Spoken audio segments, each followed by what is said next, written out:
your delusion become the other guy's delusion, and the other guy's delusion becomes your delusion. Experience that made me understand that what I was building would probably never end up panning out to anything good. All of them told me that this idea was pointless, this idea was useless. He was like, you know what, you should join me as as my co-founder. And to me, it was like the dream. The dream that a guy that doesn't know how to code, a guy that doesn't know how to build anything, gets to be part of a tech team, works on a tech product. When I saw that we were getting some feedback, I didn't care whether it was positive or negative feedback. I just took it as feedback, and I was like, great. So welcome to Failing Forward, episode 1. My name is Sid, and I talk about startups on my main channel, but I wanted to find a way to discuss in a looser format on my channel still, with a podcast form. I also wanted to express where I come from when I talk about startups on my channel. I don't have any successful startups on my own belt. I've failed at building multiple startups though. Whether I've tried really hard or I tried really briefly, I have multiple failure stories, which is why I thought I would call this podcast Failing Forward. And today I wanted to come clean about all my startup experiences. It's not really all my startup experiences, but it's also all my experiences trying to build things, and all my failures and all that I learned from them. And maybe that will also give you an insight as to what I am talking about when I am making videos and I'm discussing a topic. Like, for example, Steve jobbing, maybe one of my stories will be able to make you understand why I came from the perspective that I did with Steve jobbing. So throughout my years building, the first thing that I built was I tried building a drone when right after high school, and then I tried to build a stock photo app, and I tried to build a electronic measuring tape, and I tried to build a brand, and I tried to build an EdTech app, and I tried to build a marketplace website, and I tried to build a Fintech app, and I assisted with building an app for the VR community, and I'm also working on something right now. Maybe I'm missing a few things here and there in terms of what I've tried to build, but these are my things so far. And the stories span between 2015 till 2023 now. Let's just get started with the drone story. In 2015, I had finished high school and I was working for a nonprofit, and that nonprofit had a lot of branches. Some branches were environmental related, some branches were related towards animal welfare, and some branches were directed towards STEM for kids and stuff. And I was involved in a lot of the branches, briefly. And for the environmental aspect, it was in Mauritius. I am a Mauritian. I'm currently living in the US right now, but I come from Mauritius. And when I was living there and I was working at that foundation, the environmental aspect, they were planting mangrove trees across the island. Not across, along the coast of the island, so that it would prevent there was some benefit to it. I honestly forget the benefit. There was some protection of the reefs or something, or soil erosion. I totally forget. But they asked me whether there was a way to surveil the mangrove plantations, and I entertained the idea of a drone that could do that super easily, but I entertained it out loud. So one dude was like, why don't you build a drone? And I was like, okay. And then he was like, okay, but how do we fund it? And I was like, I can just ask my parents to pay for building a drone if we can build it for cheap. And he was like, okay, as long as we're not doing it. So, and I was like, okay. So then I started building a drone. I started buying parts online. So I was trying to avoid a lot of the big costs, and I was like, you know what, a drone, how hard can it be?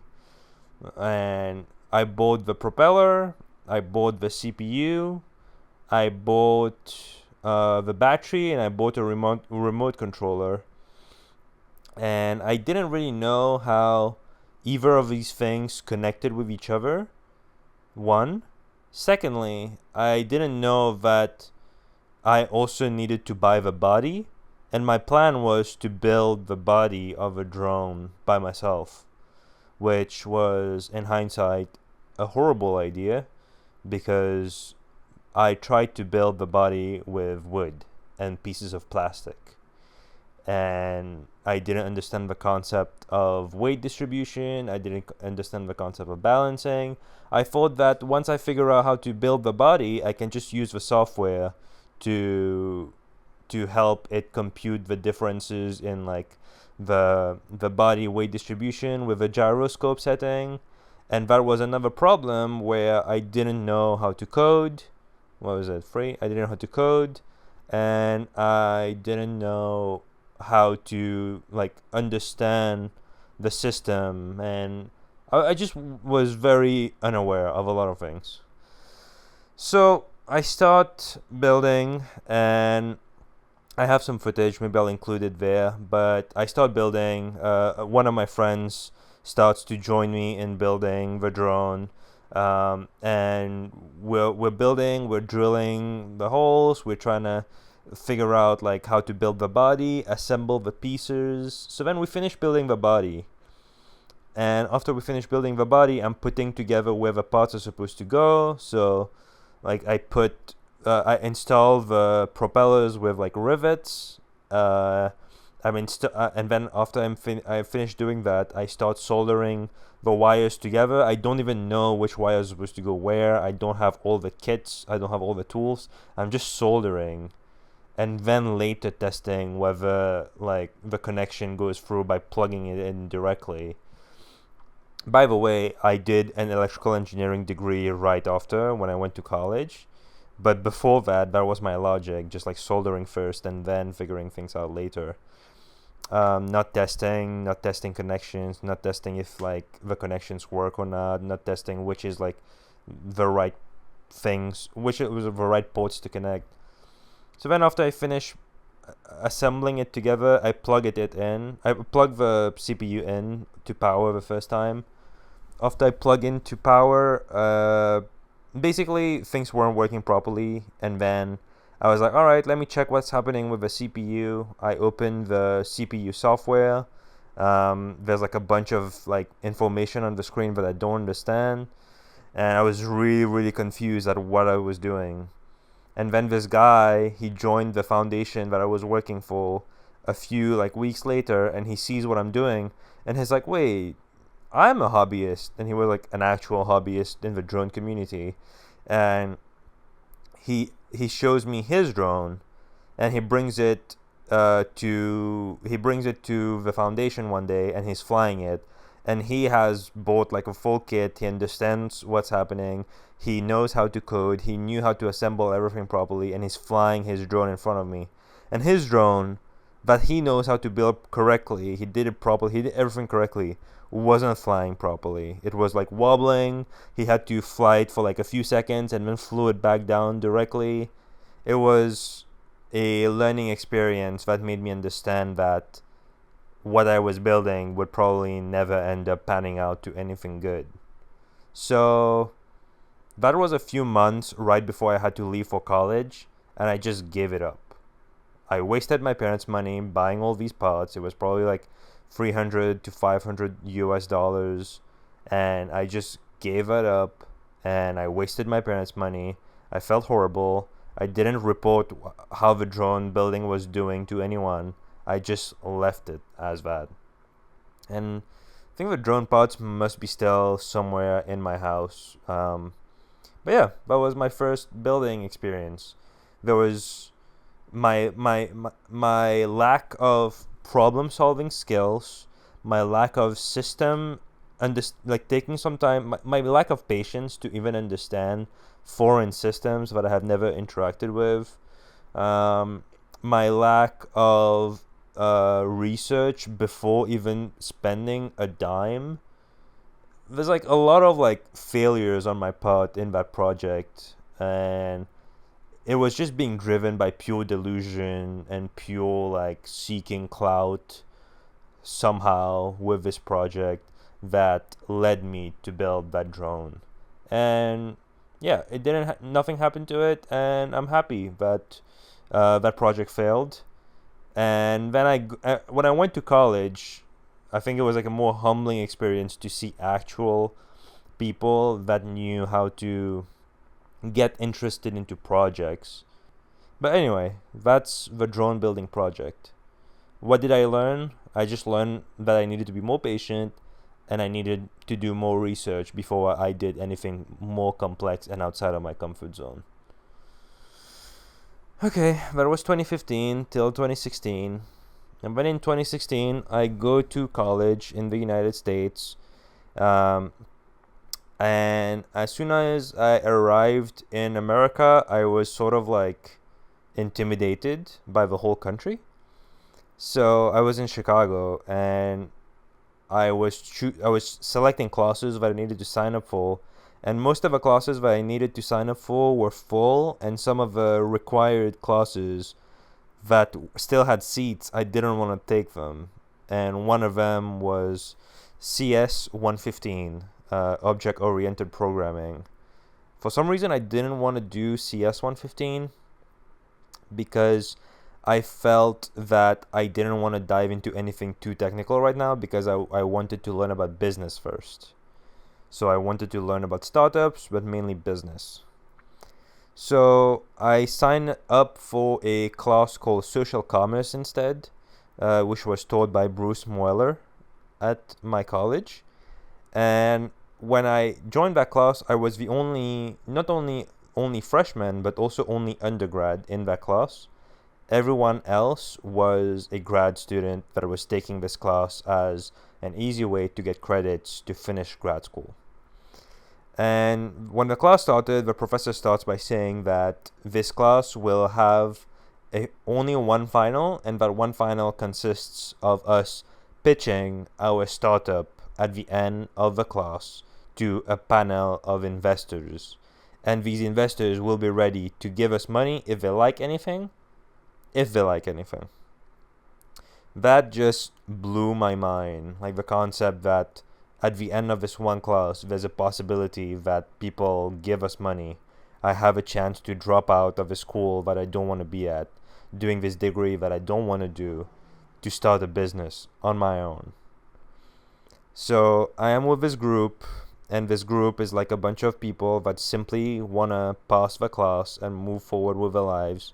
We don't care about startups, we don't care about building, but I just have this crazy freshman level of enthusiasm in me that I have never been able to get after I finished sophomore year of college. And I started the class, and the idea at the end that we came up with was this stock image app that would allow companies to submit a pitch of what they need in terms of branding. It was like reverse bidding. The concept is reverse bidding. But basically, let's say you're Coca-Cola and you're releasing a new product, but you don't want to pay people, like pay photographers, for example, that you want to outsource it to people. You can just submit a prompt on our app, and photographers can just take that prompt as an assignment and submit pictures. And then the brand Coca-Cola, can just take which pictures you like to use as commercially licensed pictures, and you would pay that photographer, and then we would be taking a cut from that payment, basically. The inspiration for that app was that there was already another app called EYEEM that was available on the App Store that I was using at the time because I like to take pictures, and you could submit pictures from your camera to IM, and you could have people that want to use your pictures for like commercial purposes. They could just buy it. from you. So website builders, brands, companies, they could just like go on IM and use it as a stock image website. So we were trying to do the same, but rather than, we were just trying to make it more B2B like. And I think I have the slides that I'm going to include here on the screen of our pitch deck. The pitch deck was horrible. We didn't have a clear problem statement. We had really poor wireframes of the app that we had built on Microsoft, I think Word or PowerPoint or something. We just like made squares where the fields would be, where the buttons would be and whatnot. Horrible everything. And it was a really good time building it, but it was also extremely frustrating just because us as a group all had different motivations as people. Like the grad students just wanted to pass the class. I wanted to drop out and I wanted this to succeed. But like there was no real motivation about the product itself. And there was like also a lot of delusion, and there was also a lot of distraction from the professor, because the professor was introducing concepts throughout the class, like different things that he was teaching us, but he wanted us to implement throughout the class. But us as students, we were just seeing these and we're just like, all right, well, if we can implement the concept of vouchers in the app, or if we can implement the concept of like a marketplace in the app for people to buy items, like physical items, maybe it will give us an A at the end of the day, which was like really stupid. What else? There was also a lot of conflict between like the people in the group as well while we were working on it, which was really funny now looking back in hindsight. Two of them got married. Two of the people in that group, they got married. Like I would have never guessed. I was so shocked by that. But like most of them work in consulting now, which is crazy. But yeah, what did I learn from building that app?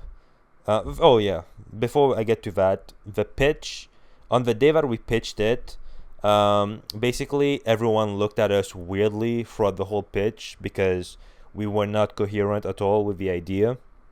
The idea simply stunk, and there was no it was clear that there was no clear vision with what we were doing. The projections were wrong, the numbers were wrong, we calculated EBITDA improperly. We even made the mistake of including the word EBITDA on the pitch deck. Projections were wrong, and one of the investors that was in the jury panel was a professor at the college who I later ended up taking a class with. Yeah, he was just ruthless, just calling us out on every single thing that he saw was wrong, and he was so right. But I was just so delusional back then. I was just like, you're not understanding the vision behind what we're showing. You're just choosing your battles, and you're just nitpicking the wrong things, which was like delusion, clear delusion. There was like a lot of delusion working then, but it was like a good first experience to work on an app, on a tech product that I got through the intro to that class. So that sort of opened my eyes to like app development, software development, and the money behind it and the excitement behind it. So then after the class finished, most of them graduated, I believe, but I wanted to keep working on that specific thing. But then one day I just decided to try to code the app on Android Studio Developer, and I realized that I didn't know how to code at all, or I didn't have the problem solving skill yet either to figure it out, like how to build this, or like how to debug my installation, installing packages, or like following tutorials. I had no patience for anything. So yeah, I ended up just dropping the whole thing and looking elsewhere. So then that we got a C in that class, and fast forward a little, I started to look at more products, physical, tangible products that I could build, into companies. There was a lot of influence behind choosing to work on physical products. One was that I had gone to an entrepreneurship meeting on campus where there were like pharmaceutical startups that had started, and they were doing research, and that was their first non-tech, non-software product that I had seen be successful and get traction, get investor money, and be successful on campus. So then I was like, all right, maybe I need to see what I can do on my own. So I looked at what industries were cool, and I thought that the apparel industry was cool. So industry in like clothing and stuff. And I was like, all right, let me think of some problem statements. And one of the problem statements when I first arrived in Chicago was that I was trying to buy a coat online for the winter, and instead of buying a coat, I ended up buying a jacket from Dick's Sporting Goods. And the jacket was really tight, and I spent $60, and it was a pain to return it to. And I wanted to be like, all right, the thinking process was, what's the ideal shopping experience? Is when you're shopping for a piece of clothing, you can just input your specific dimensions of your clothes onto the website. So very, very specific dimensions, so that you would get exactly the perfect piece of item that you need at your doorstep. That was like one problem statement, the problem statement that I had. And then there was a pitch competition that was hosted by my school again, and they wanted a bunch of people interested in startups to apply. So I applied with the problem statement that I wanted to solve, which was that I wanted to solve the problem of shopping for clothes online so that people can get the specific size of clothes that they want. So on the Google form, when I applied for it, they asked to see either the app or the physical product that you're building. So that caused me to rush to build the physical product. So I needed to find a way that would help you measure your body measurements easily.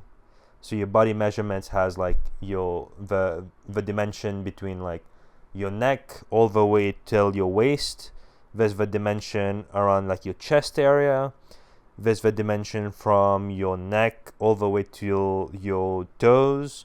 There's the dimension from your waist to your toes. There's the inseam dimension from your crotch, like right below your crotch to your toes. So like all these dimensions that would be necessary to buy like shirts, buy pants, etc. So I designed like a quick thing on like I forgot, it was like a free 3D design website. Like it was pretty easy to design, and I'll show it on screen. But basically it was just a more elaborate measuring tape than a regular measuring tape. My delusion prevented me from really doubting myself or debating with myself whether a measuring tape wouldn't be just the simpler idea to buy rather than a physical product. It was just because I couldn't code back then, or I didn't know I didn't know how to get into this pitch competition. So I forced a product to come to life, which was that measuring tape. So I design it, I go and I print it at the 3D printing lab on campus, like a day before the pitch competition, and then I'm practicing my pitch for the next day. I'm practicing my pitch, and my pitch practice is taking 25 minutes. The second pitch practice takes 16 minutes. And on the pitch day, you only have 5 minutes to pitch and to get a rebuttal from the panel of jury. It was like nerve-wracking and whatnot, but it was crazy. So I show up on the pitch day. I'm wearing my shirt. I bring the 3D printed device. I'm pitching, and I start pitching. While I'm pitching, I see that they're laughing at some of my jokes initially. All of them told me that this idea was pointless, this idea was useless. taking the positive laughs and stuff, and I'm starting to like entertain that move throughout my slide. And then they stopped me at like slide 12 of 26, and I had not even reached the solution that I came up with. I was still stuck at the problem, and I was also answering a lot of the questions that the panel of judges had. Yeah, and all of them told me that this idea was pointless, this idea was useless. Like one of them was like, you know what, this is a good idea, this is a good problem statement. Try to focus on it. Maybe he was telling me that to encourage me as a young person, maybe. But most of them just called me out for my shit. So I go back to my room later, and I have like videos on my laptop where I am talking to myself like, these people were wrong. I was right that time, and that they didn't understand the vision, but I'm gonna keep working on it. I need to work on this, and I need this to work. And I'm gonna reach out to a designer so that I can work with a professional that will help me figure out this physical component. I just wanted a product design that was sophisticated enough, which was way better than my idea. And then I also tied it together with this bigger vision, which was to help people rent clothes for cheap easier. It was sort of like rent the runway, but for poorer people, to make it more accessible to people, so that if you're looking for a job, for example, you can go look for a rental suit, for example, on my website, compared to I don't know what then. It was funny because that was like, first of all, I was already hinging all my bets on the physical product, which was completely pointless. It was just a measuring tape. When I worked with a designer, he made a more elaborate measuring tape for me, which I'll show on screen, and it was just a measuring tape. Like, you didn't need it. His design would make things even worse too, in terms of like accuracy to input on the website. I was just focusing on the wrong things, first of all. Secondly, my problem statement was simply not real, because people that needed to rent clothes for cheap, like I was looking at myself and my problem statement, which was I needed formal clothes to rent for cheap, for example. Which was different from the initial problem statement from a few weeks back, which was my jacket that I had bought from Dick's Sporting Good didn't fit my body correctly. That problem statement was out of the window. The new problem statement was a revised problem statement to fit the physical product.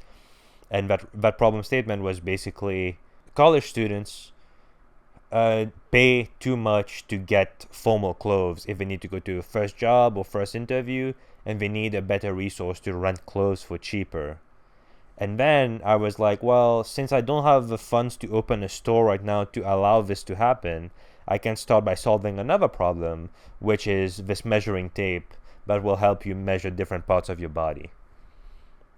There was such a lack of thinking properly, thinking rationally, asking the right questions, coming to the root of questions, but also debating with myself whether this is justified. A huge thing now when I work on something is this justified? That is like, is this a real problem? Do people actually have a problem with this? And it's like, ask yourself this question 10 times. Figure out what people are doing right now. Figure out what solutions are available right now. Figure out whether this is something that people are getting really frustrated by too, or it's just like a minor thing too. Anyway, again, so much delusion. It was just like fresh off the boat into America, trying to figure out how to create a business from scratch. But looking back in hindsight, it was still a lot of fun trying to figure out these things back in the day. So then after that happened, I tried to build it for a few months, and I was still in the apparel world.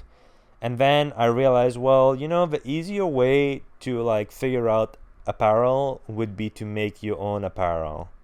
And I was like, you know what? Brands right now are like sick.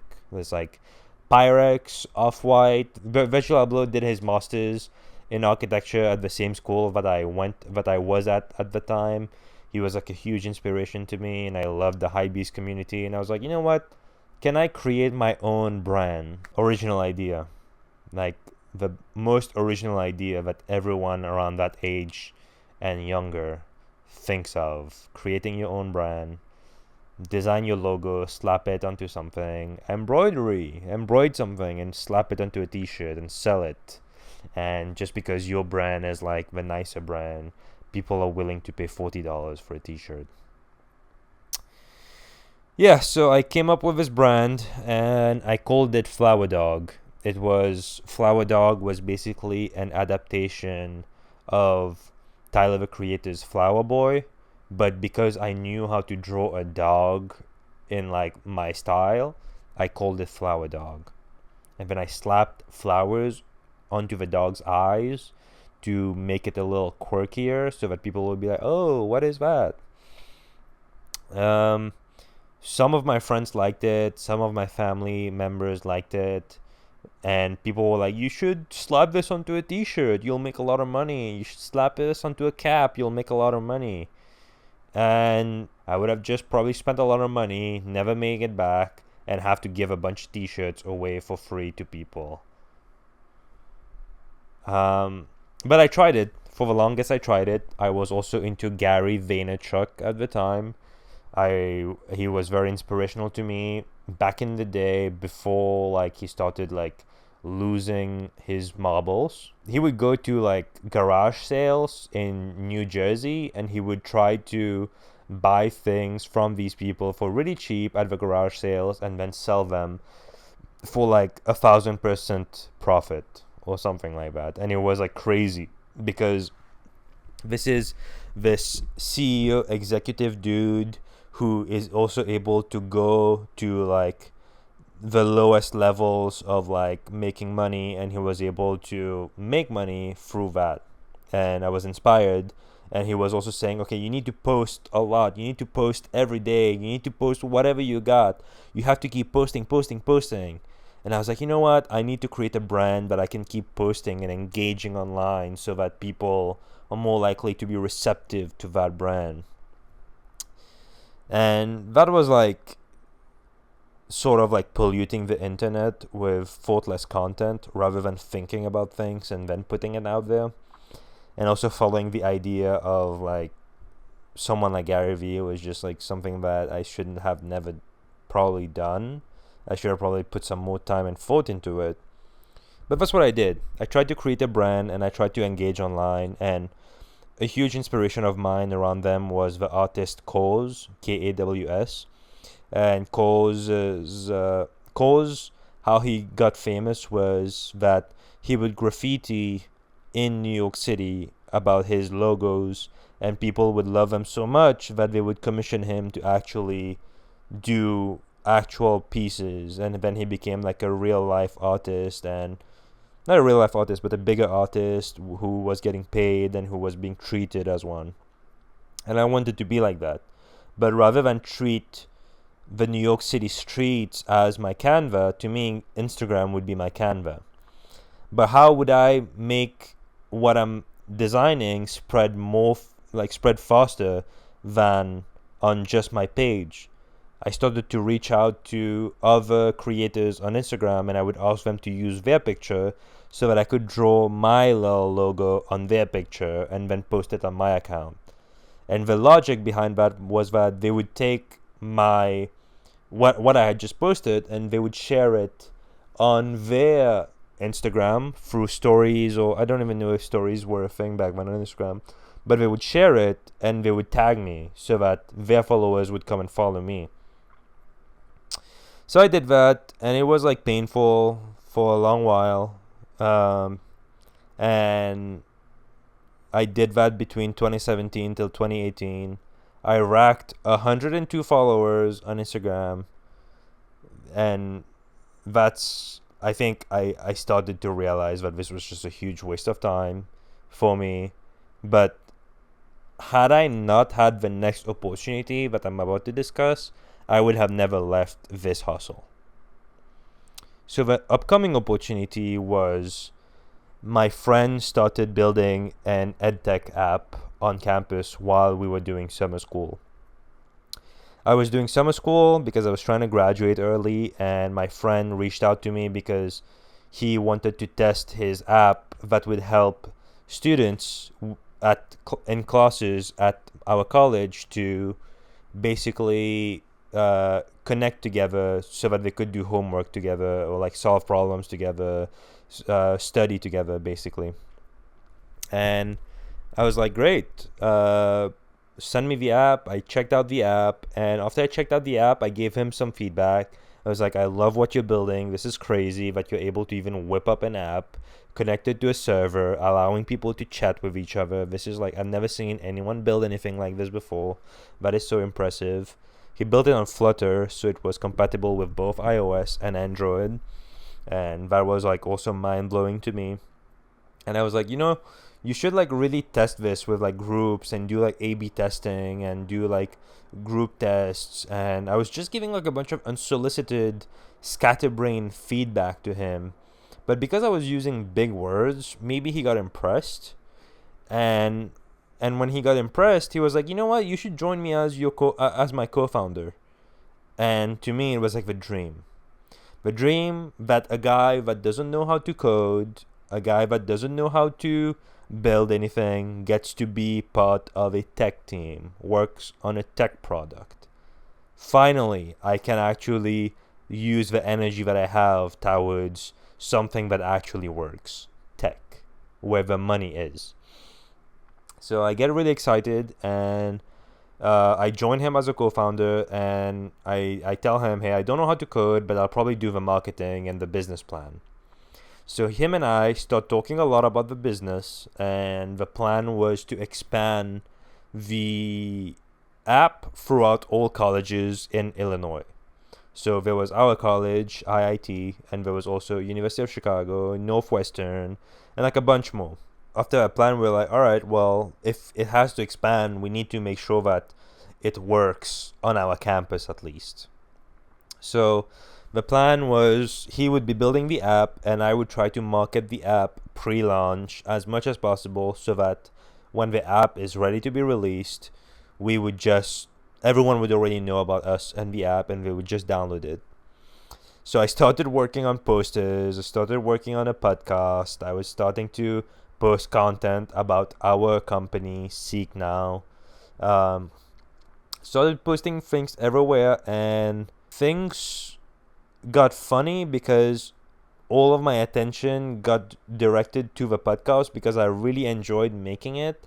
It was weekly, and me and my friends would just sit at the radio station of the school and just talk about tech things for like 50 minutes, and then the app Seek Now for 10 minutes, and then call it a day.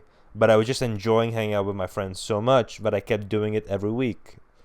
We were covering on-school drama as well in the podcast. It was really pointless effort towards Seek Now, but it was just making me happy. So basically, when the app got launched, all this marketing effort was kind of pointless because my co-founder Prince was pretty popular on campus, so he just needed to post a link on his Facebook page on the school's Facebook group about the app that he just built got launched, and if you're willing to try it, just download it here, for people to click on the link and actually download it. We got the first 100 downloads from his link. None of my efforts contributed to any of that. So the app got launched and people started using it, but no one really used it that much, I would say.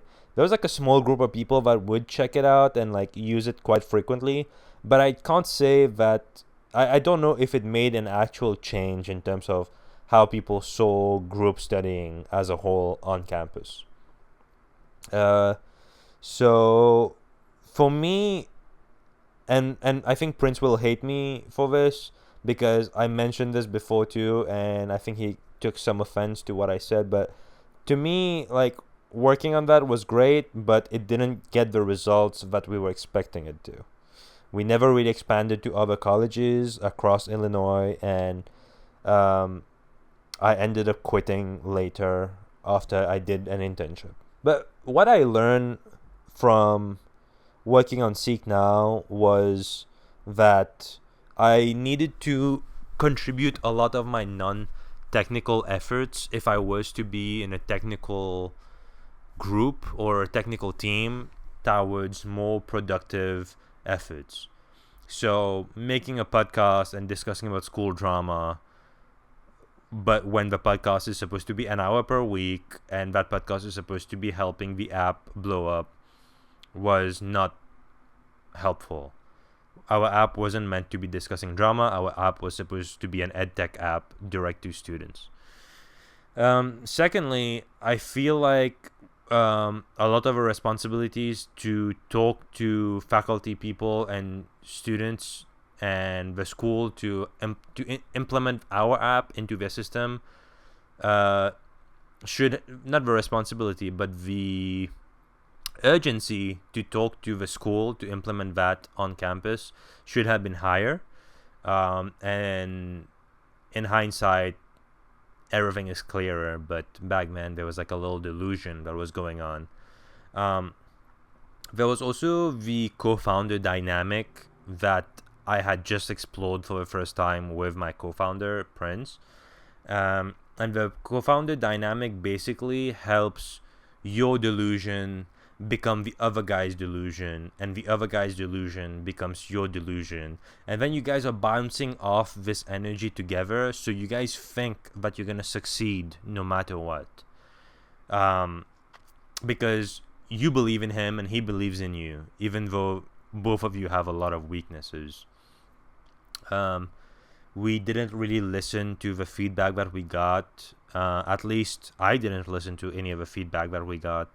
Prince did try to implement a lot of the feedback that he got on the app, but I think a lot of the people saw that concept as a little redundant in terms of the amount of things that they had to implement to be able to become better students on campus. We also did not really have any ways of measuring success. I don't think we said, okay, like we didn't set a metric to measure how students would be doing or whether it would be doing better with our app. That would have been like a good thing to set like a goal, which would be to set a North Star metric, which would be, okay, the North Star metric is students studying together need to do better, something like that. So then how do we help that North Star metric happen? How do we help students study together better? After that happened, that gave me some experience working on a startup.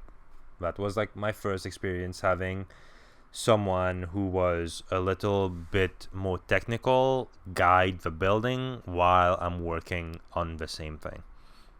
So that gave me some leverage to apply to my internship, which was an internship called Startup Camp. Startup Camp, it was like an internship by this company, Fulcrum GT in Chicago. And they did this summer startup camp every summer where they would bring a bunch of students together from across the country. And these students would form groups that would operate as little startups. And then they would just pay us as like pay us internship money throughout that summer, and we would basically just build software for them, or like try to build it throughout the 3-month span that we would be there. I think in retrospect, it might have been a take on Y Combinator's startup school that we were trying to adopt on their scale and trying to lead that startup school in some ways. And I think throughout their first few attempts of working on that, they were able to come up with a enterprise level software that they were then able to form as their main product at their company. So they were trying to replicate that every summer. And 2019 was the summer where I was there. And so they were trying to have us build a bunch of professional services based products, which was really interesting because we were just a bunch of students that had no experience working in professional services. So to me, it was really interesting that they would expect us to have some insight into problem statements within professional services. So me and my group, my group mainly, I was just like the PM, and I had learned the term PM throughout that internship as well. But me and my group, we ended up working on a marketplace for artisan keycap makers. So basically, in the mechanical keyboard community, there's a group of people that make artisan keycaps, and they were making these keycaps, and each keycap would be like $50 or $25 or whatever, and they would be selling them through Google Forms on Reddit and stuff. And we said, okay, this looks like a really good problem statement that it's operating on Reddit, which is like sort of clunky in how they were selling it. So let's make a marketplace, like a legit website for them. And we didn't talk to them. We didn't talk to many of them, which was like mistake number one. We only spoke to like a few sellers. We didn't even talk to buyers or members of the community. And we're like, all right, you guys need a marketplace. We'll just build it for you. We'll just take a % of the selling price, or we'll offset the price on the buyer or the seller, something like that. And yeah, we'll just build. So then we spent the whole summer, had a lot of fun. It was me, it was Matt, who was a UX designer, and then Michael, James, and Natalia, who were the 3 software engineers. And we also had like graphic designers, and we had people that were like championing us from the company, like the company that was paying us to be there. And we would just be trying to build it all summer, making pitches to like the internal team, and like sort of like making it sort of like startup school, like, but it wasn't startup school. It was just startup camp. So then the internship was coming close to an end. We had a lot of fun building it. We had a lot of like material out there, and I was like responsible for writing tickets throughout that internship. I was also reaching out to sellers. I was also reaching out to fulfillers like ShipBob, for example, to try to figure out how to implement their fulfillment systems on our platform. And I was also making like videos every week so that we would be able to market our company pre-launch. And then one of my friends, one of the engineers, Michael, he also wanted to make a Discord for people to join our server once we launched, so that they could ask us questions and they could interact with us, because it was a community of people. So creating a community for our platform to make like a feedback loop would be essential for that. So he created a Discord, and we made the mistake of putting the Discord link without it being ready on our website. And then a few weeks later, when the internship was coming close to an end, we noticed that our Discord was getting flooded, like crazy flooded on Discord. And we noticed that the feedback we were getting on the Discord, even though it was just promotional content that we had out there, the feedback was kind of aggressive. People were sort of saying that we were full of shit, and that they were trying to question who we were. People reverse searched who owned our domain, so like captech.com, who owned that domain, and then they figured out that the brand Captech was owned by the company who had hired us to work that internship that summer. And they were just like, this is some corporate bullshit thingy, and they got really aggressive. And then when we traced back where this conversation started from, it started from a Twitch streamer from the community who was talking to his buddy on a Twitch stream, talking about our company and saying that we were just a bunch of corporate shells full of shit who never designed a keycap, who never sold a keycap, who was trying to build something for the keycap community. So to me, when I saw that we were getting some feedback, I didn't care whether it was positive or negative feedback. I just took it as feedback, and I was like, great. That means that now we can talk to people and people know about us.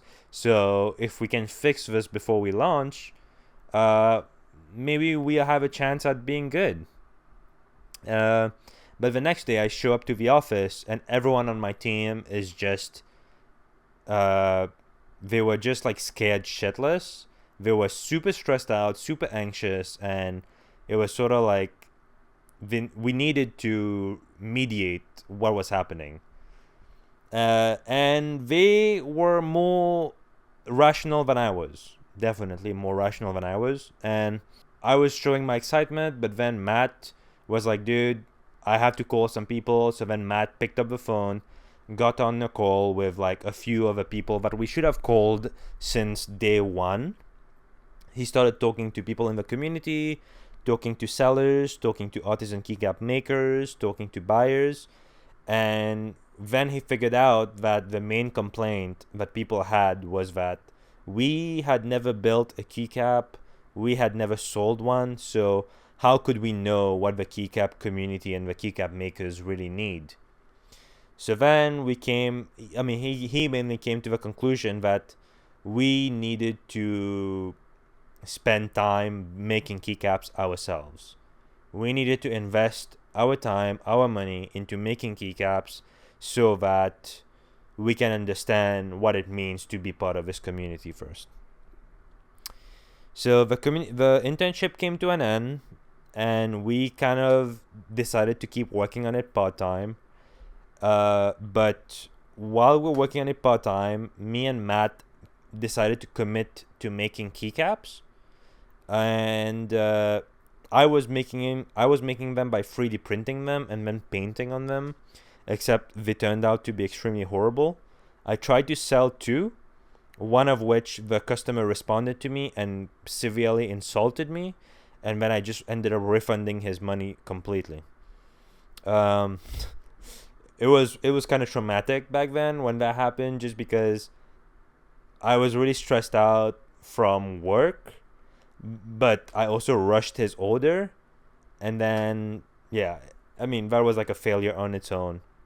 But my friend Matt, he ended up taking it more seriously and doing the whole keycap building. He took that just like super seriously, and now he is a keycap maker. He has a YouTube channel where he makes keycaps, but we stopped working on Captic altogether.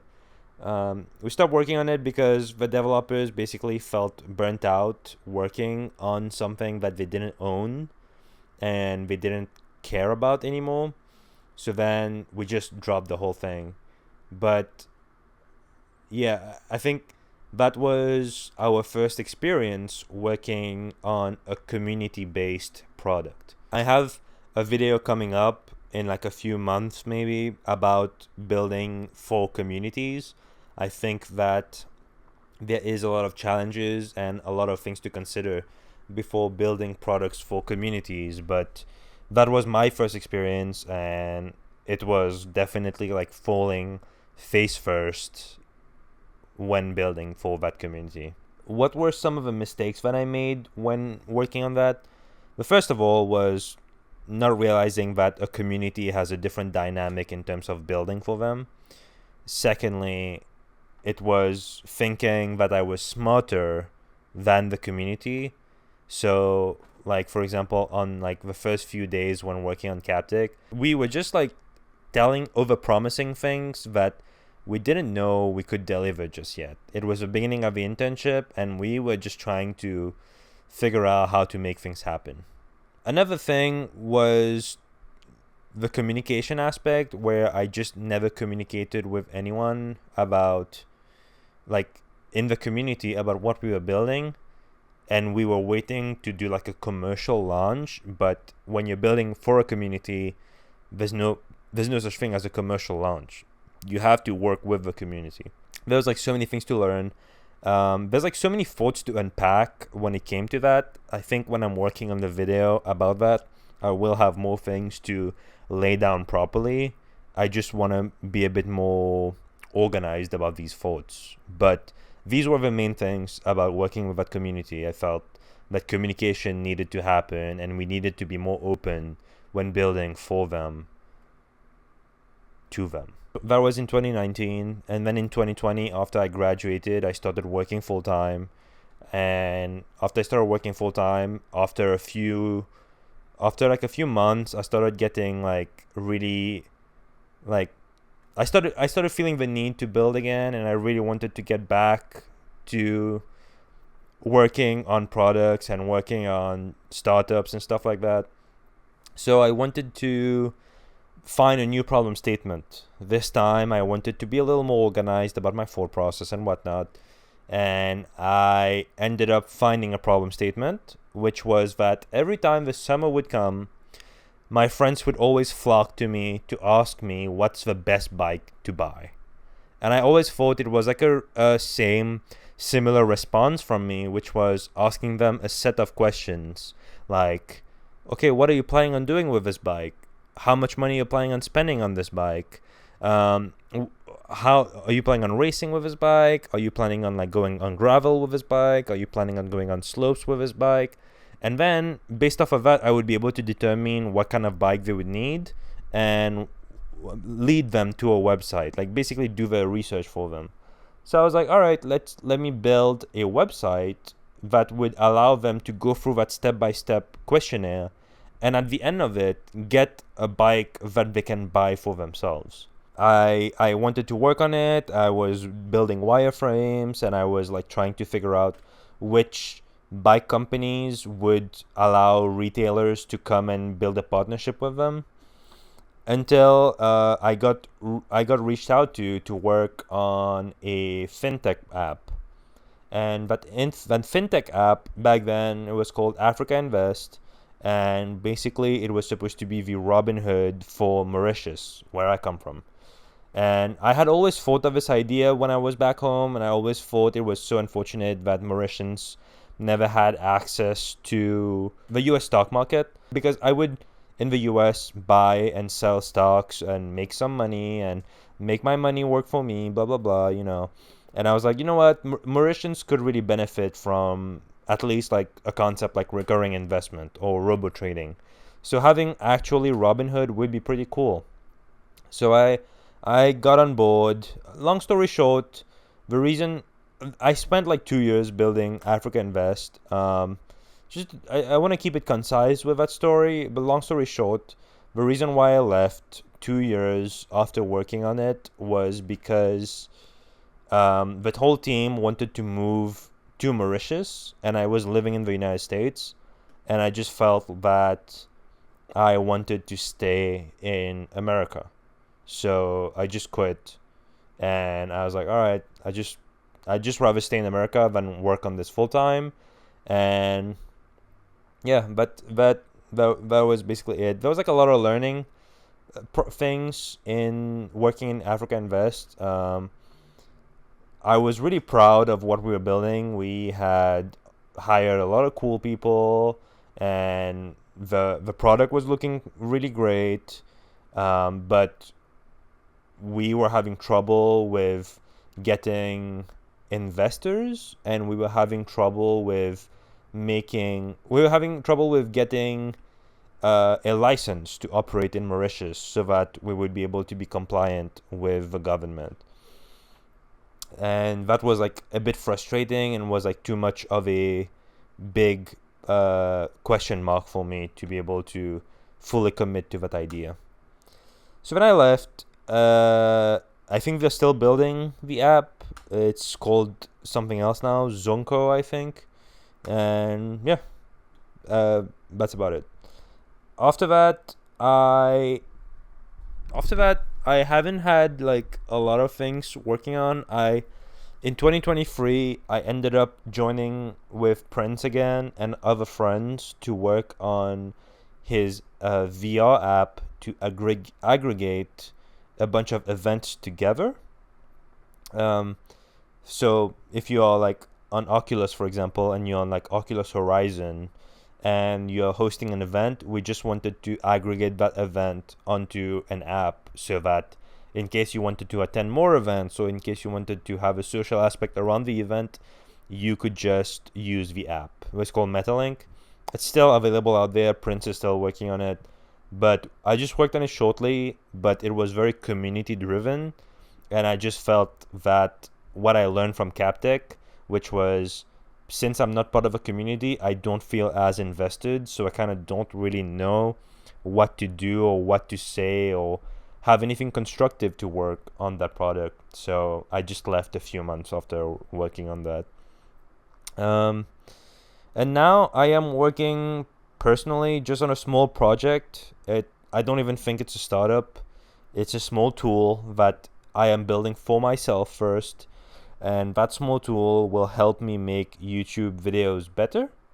And I'm working with a bunch of APIs and stuff, just connecting things together, see how it works, and if it works and it works for me, maybe I'll start expanding it to other people making YouTube videos that maybe it can be helpful to other people. And if it actually works well, I will try to monetize it for sure. That's my idea for now. I just want to build a little slower and build with a little bit more technical emphasis in mind. Okay, that was an hour of just rambling and talking. This was my whole portfolio also. It's more extended by my resume. It's more extended by my LinkedIn. And maybe this will give you an insight as to where I'm coming from with my videos and when I'm discussing ideas. I also want to invite other founders on this podcast. That's why it's called Failing Forward. I want to invite other people that have tried to build things over the years and what they've failed and what they've learned. I think that the whole concept of how I built this is talking about founders' successes and whatnot, but there's a lot to learn in the 90% of failures of startups, and I think that's also really interesting, and maybe you will find it interesting too. So maybe I'll catch you in a few weeks, maybe next week. And yeah, cool. Bye.